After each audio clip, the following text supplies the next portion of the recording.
Hello everyone, I hope you all are good. Welcome to my channel Shefali Online Classes. This is Shefali Singh और आज मैं लेके आई हूँ 9th class का maths का topic Heron's formula का chapter में। आज हमने कुछ क्वेश्चंस डिस्कस करने हैं, कुछ क्वेश्चंस मैं आपके लिए सॉल्व करूँगी और फिर मैं लास्ट में आपको होमवर्क भी दूंगी। ओके, सो वीडियो को आप पूरा देखना क्योंकि इस वीडियो में आपको कुछ इंपॉर्टेंट चीज़ें पता चलेंगी। अगर आपको हेरॉन्स फार्मूला के चैप्टर में डाउट है तो इस वीडियो को देखने के बाद आपके डाउट सारे क्लियर हो जाएंगे। सो मैंने हेरॉन्स फार्मूला का चैप्टर स्पेशली इसीलिए आज मैं लेके आई हूँ 9th के लिए क्योंकि कल ही एक subscriber name was Nirav Jain, उन्होंने मुझे कहा था कि मैम मेरा एग्ज़ाम है तो प्लीज़ आप अगर 9th क्लास का हेरॉन्स फार्मूला चैप्टर पे वीडियो दे सकते हैं तो प्लीज़ आप दे दीजिए। सो इसलिए मैं उनके लिए स्पेशली वीडियो लेके आई हूँ। सो हेरॉन्स फार्मूला के चैप्टर में सबसे पहले तो आप फॉर्मूले देख लीजिए। सो हेरॉन्स फार्मूला का जो चैप्टर है वो बेसिकली एरिया ऑफ ट्राइंगल पे डिपेंड करता है। ठीक है, सो इसमें हम एरिया ऑफ ट्राइंगल के बारे में बात करते हैं। अब स्टूडेंट्स को डाउट ये आता है कि एरिया ऑफ ट्राइंगल का तो सिंपल होता है हाफ बेस इनटू हाइट, तो हम ये हेरॉन्स फार्मूला क्यों लगाते हैं? तो आप ध्यान रखिए, हाफ बेस इनटू हाइट आप सिर्फ उसी क्वेश्चन में लगा सकते हैं जहां पर जो हाइट है, ठीक है, वो ऑल्टीट्यूड हो। उस केस में यहाँ पे अगर आप देखो ध्यान से तो यहाँ पे कोई हाइट ही नहीं है, ना तो यहाँ पे कोई 90 डिग्री है। अब अगर इस तरीके का क्वेश्चन है तो आप किस तरीके कैसे सॉल्व करेंगे इसे? अगर ये क्वेश्चन होता area of an equilateral triangle तो सिंपल सा फॉर्मूला लगाते √3/4a²। लेकिन ना तो ये इक्विलेटरल ट्राइंगल है, ना तो ये राइट एंगल ट्राइंगल है, ये आइसोसेलेस ट्राइंगल हो सकता है, ये स्केलन ट्राइंगल हो सकता है। तो उस केस में हम हेरॉन्स फॉर्मूला यूज करते हैं। ठीक है, तो देखिए ये एक ट्राइंगल है, यहाँ पर मैंने इसकी साइड्स को लिख दिया है A, B एंड C। अब यहाँ पर दो फॉर्मूले होते हैं, स्टूडेंट्स को इसमें भी डाउट होता है कि हम दो फॉर्मूले क्यों यूज कर रहे हैं। तो मैं आपको ये कहती हूँ कि पहले आप देखो एरिया ऑफ ट्राइंगल का फॉर्मूला यूजिंग हेरॉन्स फॉर्मूला। ठीक है, तो area of triangle using Heron's formula अगर हम देखें तो यहाँ पे देखिए फॉर्मूला क्या है, under root S minus A S into S minus B into S minus C. अब यहाँ पर ए बी और सी तो आपको पता है कि ये साइड्स हैं ट्राइंगल की, लेकिन ये एस क्या है? तो एस होता है सेमी पेरीमीटर। ओके, सो एस है यहाँ पे सेमी पेरीमीटर और उसे कैसे सॉल्व करते हैं? Semi perimeter that means perimeter का हाफ। पेरीमीटर क्या होता है ट्राइंगल का? सिंपल सा अगर निकालना हो, अगर कोई स्केलन ट्राइंगल है, sum of all sides is the perimeter. तो अगर आपको सेमी पेरीमीटर निकालना है तो आप पेरीमीटर निकालकर उसे 2 से डिवाइड कर दीजिए, सिंपल, तो आपका सेमी पेरीमीटर आ जाएगा। जब सेमी पेरीमीटर की वैल्यू आ जाएगी तो आप इस फॉर्मूले में यहाँ पे पुट कर दीजिए। This is so simple. तो यहाँ पे मैं अभी एनसीईआरटी के क्वेश्चन आपको सॉल्व करवाऊंगी क्योंकि एनसीईआरटी के क्वेश्चन ही हर एक क्वेश्चन न्यू क्वेश्चन है। ठीक है, अगर उसमें स्टूडेंट्स को डाउट होता है तो इसका मतलब है कि आप फिर एक्स्ट्रा क्वेश्चन पे जा ही नहीं सकते हो। तो मैंने सोचा एनसीईआरटी का क्वेश्चन ही सॉल्व करवाया जाए कि एटलीस्ट आपको पहले वो तो समझ आ जाएगा। तो देखिए, एक मैंने क्वेश्चन नंबर 1 लिया है, ये फर्स्ट एक्सरसाइज का क्वेश्चन है। The parallelogram of a triangle is 300 metre if its sides are in the ratio 3:5:7 find the area of the triangle. तो देखिए आपको क्वेश्चन में पेरीमीटर ऑलरेडी दिया हुआ है, साइड्स आपको दी है लेकिन रेशियो में 3:5:7। तो सबसे पहले अगर रेशियो का क्वेश्चन कुछ ऐसा आता है साइड्स के केस में तो आपको क्या करना है, आपको रेशियो हटाने के लिए कोई वेरिएबल लगाना पड़ता है इसके साथ। तो सबसे पहले हम लिखेंगे let the sides of the triangle be 3x, 5x और 7x। ठीक है, तो मैंने इनके साथ वेरिएबल x ले लिया है। अब इसके बेसिस पे हम निकालते हैं यहाँ पर सबसे पहले x की वैल्यू, क्योंकि क्वेश्चन में देखा जाए तो ना तो मेरे पास सेमी पेरीमीटर है और ना ही मेरे पास ए बी और सी की वैल्यू है। तो मैं सॉल्व कैसे करूंगी इसे? सिंपल सा क्वेश्चन है, एरिया ऑफ ट्राइंगल निकालना है, लेकिन जो चीजें मुझे चाहिए होती हैं वो है ही नहीं। तो सबसे पहले x की वैल्यू निकालते हैं। कैसे निकालेंगे? देखिए, फॉर्मूला लगाएंगे s equals to a plus B plus c upon 2। यहाँ पर अगर आप ध्यान दो, अगर मैं ये कह रही हूँ कि s सेमी पेरीमीटर है तो अगर मैं ट्वाइस ऑफ s कर दूं तो वो तो पेरीमीटर आ जाएगा ना फिर। तो इसीलिए 2s क्या होता है? पेरीमीटर होता है। और ये 2s आपको ऑलरेडी क्वेश्चन में दिया हुआ है विच इज 300। तो आप यहाँ पे डायरेक्टली सबसे पहले फॉर्मूले को इस तरीके से लिख देंगे 2s equals to a plus B plus C, और यहाँ पर 2s क्या है? 300 जो आपको क्वेश्चन में गिवन है। अब यहाँ पर a की वैल्यू अगर हम लगाएं 3x, b की वैल्यू 5x, c की वैल्यू 7x। सिंपल सा आपको इसको सॉल्व करना है, सिंपल इक्वेशन है ये। x की वैल्यू आ गई है 20। अब इस 20 वैल्यू को हमें 3x, 5x और 7x में पुट करना है।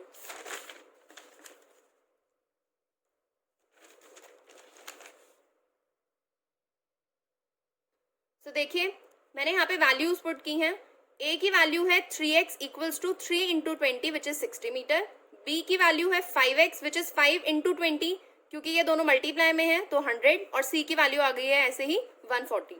अब मेरे पास एस तो ऑलरेडी था, ठीक है, या फिर मैं ये बोल सकती हूँ मेरे पास पेरीमीटर था, सेमी पेरीमीटर ऑलरेडी निकल जाएगा क्योंकि अगर पेरीमीटर 300 था तो उसका हाफ होता है सेमी पेरीमीटर, तो हम सेमी पेरीमीटर की वैल्यू डायरेक्टली पुट कर देंगे 150। ओके, तो यहाँ पे एरिया ऑफ ट्राइंगल मैंने फॉर्मूला लगा दिया है अंडर रूट का। यहाँ पे s की वैल्यू 150 है। ध्यान रखना स्टूडेंट्स, यहाँ तक क्वेश्चन सॉल्व कर लेते हैं ठीक से, लेकिन यहाँ पे 300 पुट कर देते हैं तो वो मत करना। उन्होंने क्वेश्चन में पेरीमीटर दिया हुआ है बट आपको फॉर्मूले में वैल्यू लगानी होती है सेमी पेरीमीटर की, तो सेमी पेरीमीटर है यहाँ पर 150, देन 150 माइनस a की वैल्यू विच इज 60, ये रही, ठीक है, a की value, then s minus b which is 150 minus 100 b की value, and s minus c which is 150 minus 140 value of c। अब यहाँ पे इसके बाद क्या करना है, कई स्टूडेंट्स यहाँ तक सॉल्व कर लेते हैं, इसके बाद का क्वेश्चन गलत हो जाता है, तो यहाँ पे कैलकुलेशन का आपको सबसे ज्यादा अच्छे तरीके से ध्यान रखना है। ये देखिए 150 मल्टीप्लाई 150 माइनस 60 90, 150 माइनस 100 50, 150 माइनस 140 10।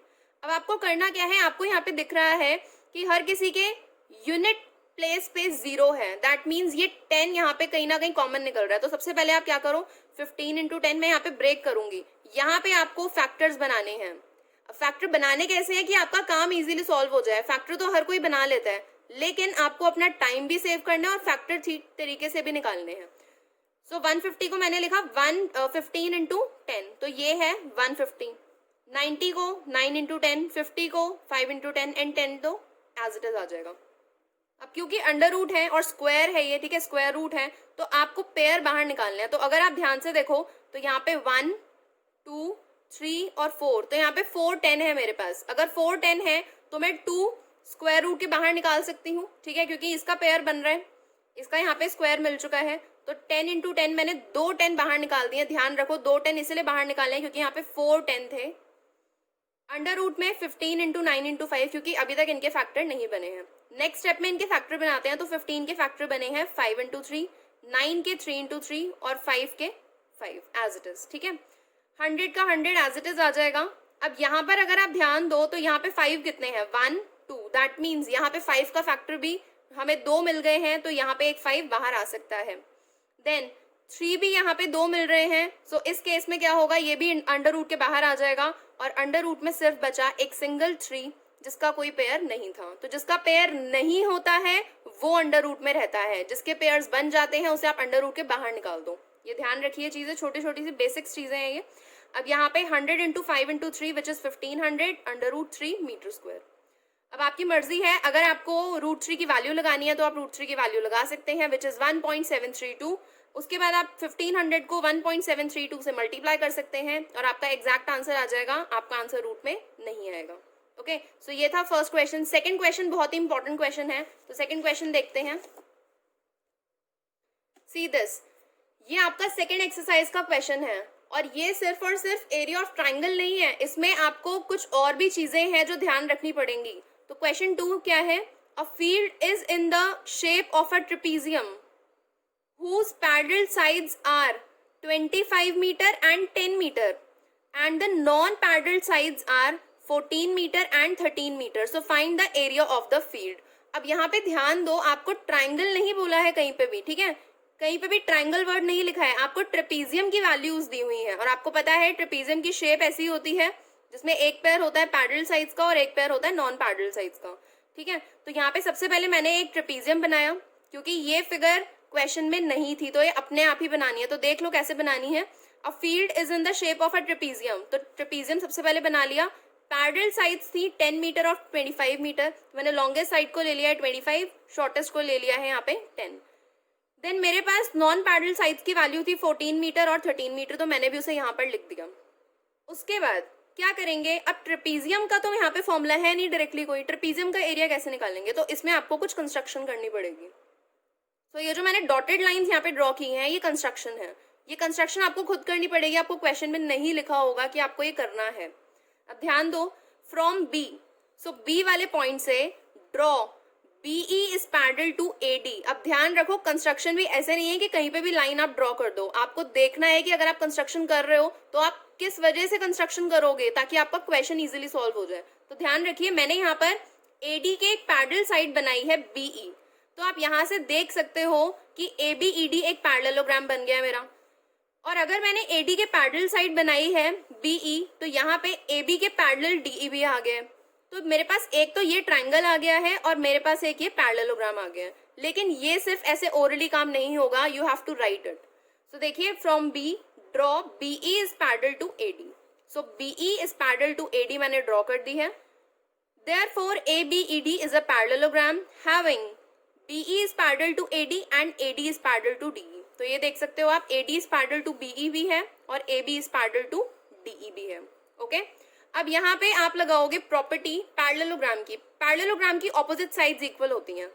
तो आप ध्यान रखिए, अगर AD BE के पैरेलल है और अगर AD BE के इक्वल भी है, क्योंकि ये दोनों ऑपोजिट साइड है पैरेललोग्राम की। सिर्फ इतने पार्ट को अभी आप देखिए तो ये पैरेललोग्राम है और इसमें यहाँ पर अगर 14 है तो इसकी opposite side that means BE भी हो जाएगा 14।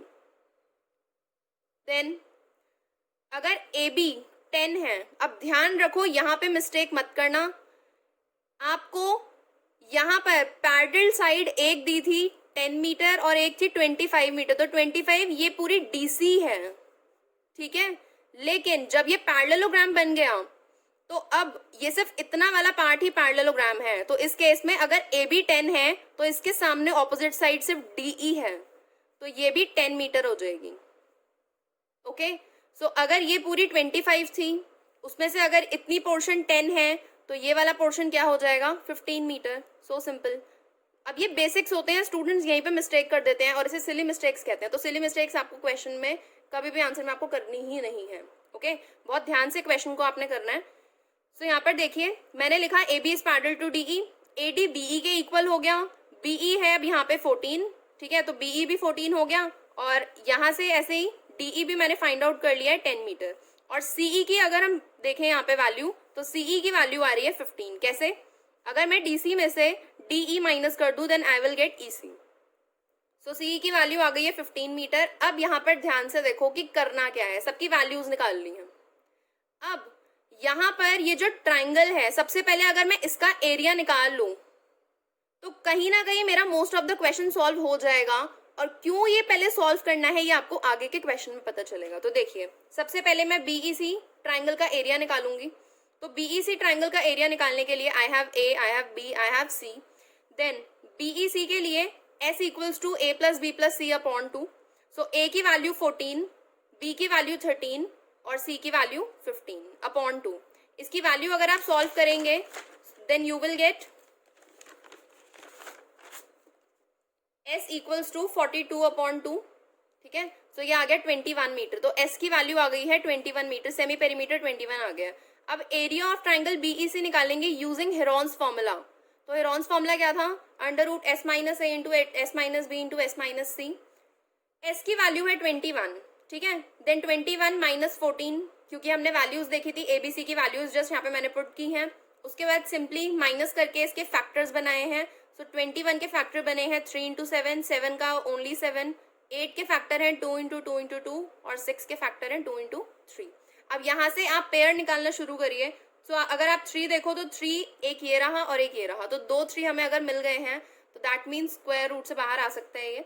सो यहाँ पे मैंने 3 लिख दिया। देन 7 इंटू 7, 7 भी यहाँ पर 2 पेयर्स आ गए हैं 7 के, तो एक 7 बाहर आ सकते हैं यहाँ से। देन 2 को अगर हम देखें तो सो 1 2 3 4, सो 4 2 है, तो 4 2 में से 2 2 बाहर निकल सकते हैं, ठीक है। सो ये आ गए 7 इंटू 2 इंटू 2 इंटू 3, सीधा सीधा मल्टीप्लाई करिए, आंसर आ गया 84 मीटर स्क्वायर। बट यहाँ पे क्वेश्चन फिनिश नहीं हुआ, क्योंकि क्वेश्चन में तो हमें एरिया ऑफ ट्रेपीजियम निकालना था ना, ठीक है। अब एरिया ऑफ ट्रेपीजियम निकालने के लिए अगर आप देखो तो यहाँ पे अगर एक ट्राइंगल है तो यहाँ पे बीच में एक हाइट भी है, एक ऑल्टीट्यूड है, तो इसे कैसे सॉल्व करेंगे हम? So area of triangle BEC, मेरे पास एरिया ऑफ ट्राइंगल ऑलरेडी आ चुका है, लेकिन मैं इसे फिर से फॉर्मूला लगाऊंगी। बट अब मैं हेरॉन्स फॉर्मूला ना लगाकर मैं लगाऊंगी half into base into height, क्योंकि मेरे पास यहाँ पे मुझे हाइट की वैल्यू निकालनी है। So half into base into height में अगर आप फॉर्मूला देखो तो यहाँ पे बेस की वैल्यू है 15 और हाइट की वैल्यू मुझे फाइंड आउट करनी है। आप इसे जस्ट सॉल्व करेंगे and you will get height as 56/5 metre. अब आप इसे डेसिमल में मत कन्वर्ट करना, क्योंकि इसकी कैलकुलेशन ऐसी होती है कि आगे जाके हो सकता है ये 5 कैंसिल हो जाए। अभी डेसिमल में कन्वर्ट कर दोगे फिर बाद में जाके डेसिमल में मल्टीप्लाई करना पड़ेगा, उससे अच्छा है इस 5 को ऐसे ही रहने दो। ठीक है, अब क्या करना है, अब मेरे पास तो हाइट भी आ गई है, मेरे पास एरिया ऑफ ट्राइंगल भी आ गया है, लेकिन अगर आप यहाँ पे ध्यान से देखो ये है एरिया ऑफ ट्रेपीजियम। तो अगर मैं सिर्फ इस वाली लाइन को ध्यान से देखूं, ठीक है, इस बीई लाइन को देखूं, तो इस बीई लाइन की वजह से ये एरिया ऑफ ट्रेपीजियम जो है ना ये 2 पार्ट में डिवाइड हो गया है। इसमें से एक पार्ट है एरिया ऑफ पैरेललोग्राम का और दूसरा पार्ट है एरिया ऑफ ट्राइंगल का। तो अगर मुझे निकालना है एरिया ऑफ ट्रेपीजियम, तो इसके लिए मैं एरिया ऑफ पैरेललोग्राम और अगर एरिया ऑफ ट्राइंगल को ऐड कर दूं, ठीक है, तो मेरे पास एरिया ऑफ ट्रेपीजियम आ सकता है। अब बच्चों को ये बात नहीं समझ आती, वो बोलते हैं कि एरिया ऑफ ट्रेपीजियम का डायरेक्टली फॉर्मूला लगा दो। कैसे लगा दे डायरेक्टली फॉर्मूला इस केस में हम, ठीक है ना। सो आप इसमें सिंपल क्या कर सकते हो, एरिया ऑफ ट्रेपीजियम ABCD। आपके पास पहले वैल्यूज ही नहीं थी, आपके पास हाइट नहीं थी, सबसे बड़ी बात। ये सब हमने जो अभी पीछे की कैलकुलेशन की है ये सारी की सारी इसी वजह से की है क्योंकि हमें हाइट की वैल्यू निकालनी थी। ओके, अब यहाँ पर area of trapezium ABCD, area of parallelogram ABDE ये रहा, plus area of triangle BCE। अब यहाँ पर अगर हम देखें सो BCE के लिए एरिया ऑफ पैरेललोग्राम का फॉर्मूला होता है बेस इनटू हाइट, और एरिया ऑफ ट्राइंगल तो हम ऑलरेडी फाइंड आउट कर चुके हैं विच इज 84 मीटर।